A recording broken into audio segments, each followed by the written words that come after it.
usa ka queen. So ang tanan mga gwapa dito sa lugar nila ipaadto ngadto sa iyahang palasyo para mapili og kinsa ang mahimong reyna. So usa ka tawo nga nagtrabaho dito nga gingalan og Mordecai.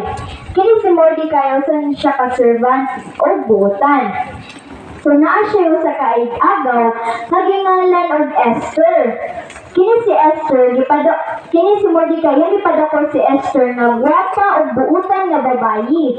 Ug apel dito si Esther sa mga babayi nga moadto sa palasyo. Kini si Esther mga bata wala ni siya mama o papa ulila na ni siya. Ug gyapon kini ni Mordecai. Pero iya siyang itagaw nga iya kini gitrato nga murag anak. So before ning padayon og lakaw padung sa palasyo si Esther, niingon si Mordecai nga ayaw isulti sa uban nga katawhan nga usa siya ka Hudiyo kay delikado.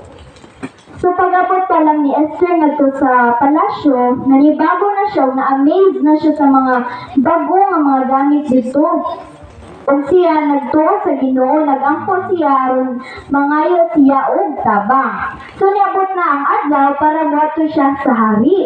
Nagsulod kini og nindot nga bado. So pagsulod pa lang ni Esther padulong sa hari, padung pa lang niya dito, kanang na-amaze o nabighani na dayon ang hari sa kagwapa ni Esther. O siya ang napili nga reyna. So dapat mga importante nga mga tawo si kanang hari. Ug usa dito si Haman. Kini si Haman usa ni siya ka hambog nga tawo. Ang tanan makakita niya ug makaagi niya muluhod sa iya og muyugbo. Apan nay usa ka tawo si Mordecai kanang agian kini ni Haman. Nya nakapansin siya nganong wala man daw ni luhod sa iya si Mordecai. Nganong kaha ang mga bata?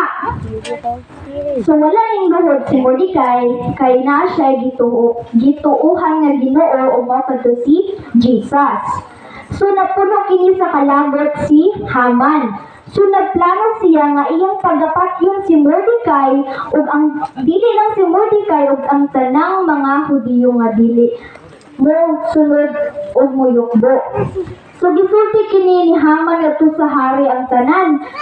Yan nakafeel na og kanang ang niingon si Haman nga nayupan imong mga tawo hari nga wala ing sunod sa imong mga balaod. Ug nasuko kini si hari. Ug naghimo sila bago nga balaod nga pagapatyon ang tanang mga Hudiyo. Gipalita na kini sa ilang lugar ug nakabati si Mordecai ug ang tanang mga Hudiyo. Ug nakafeel sila og kasubo ug nahadlo. Nangayo og tabang si Mordecai kay Esther. Iniingon siya i-convince ang hari nga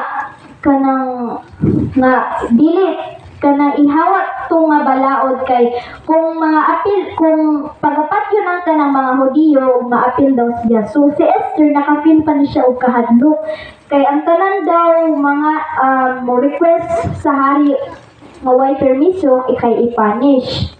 Pero nakahuna-huna si Esther ningon siya, basin ako'y gigamit sa Ginoo para luwason ang tanang mga Hudiyo. Ug niingon si Esther nga ningtugot si Esther nga iyang tabangon ang tanang mga Hudiyo. Ug niingon siya nga magtipon ang tanang mga Hudiyo ug magampol sila sa tulo ka adlaw ug tulo ka gabi aron mangayo og tabang. Ug si Esther magampo pod siya sulod sa palasyo.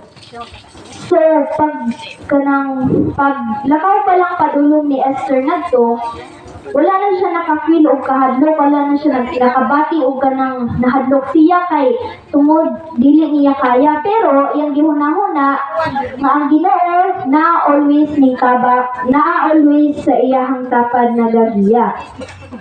So giingon tanan ni Esther ang giingon niya tanan ang information sa hari.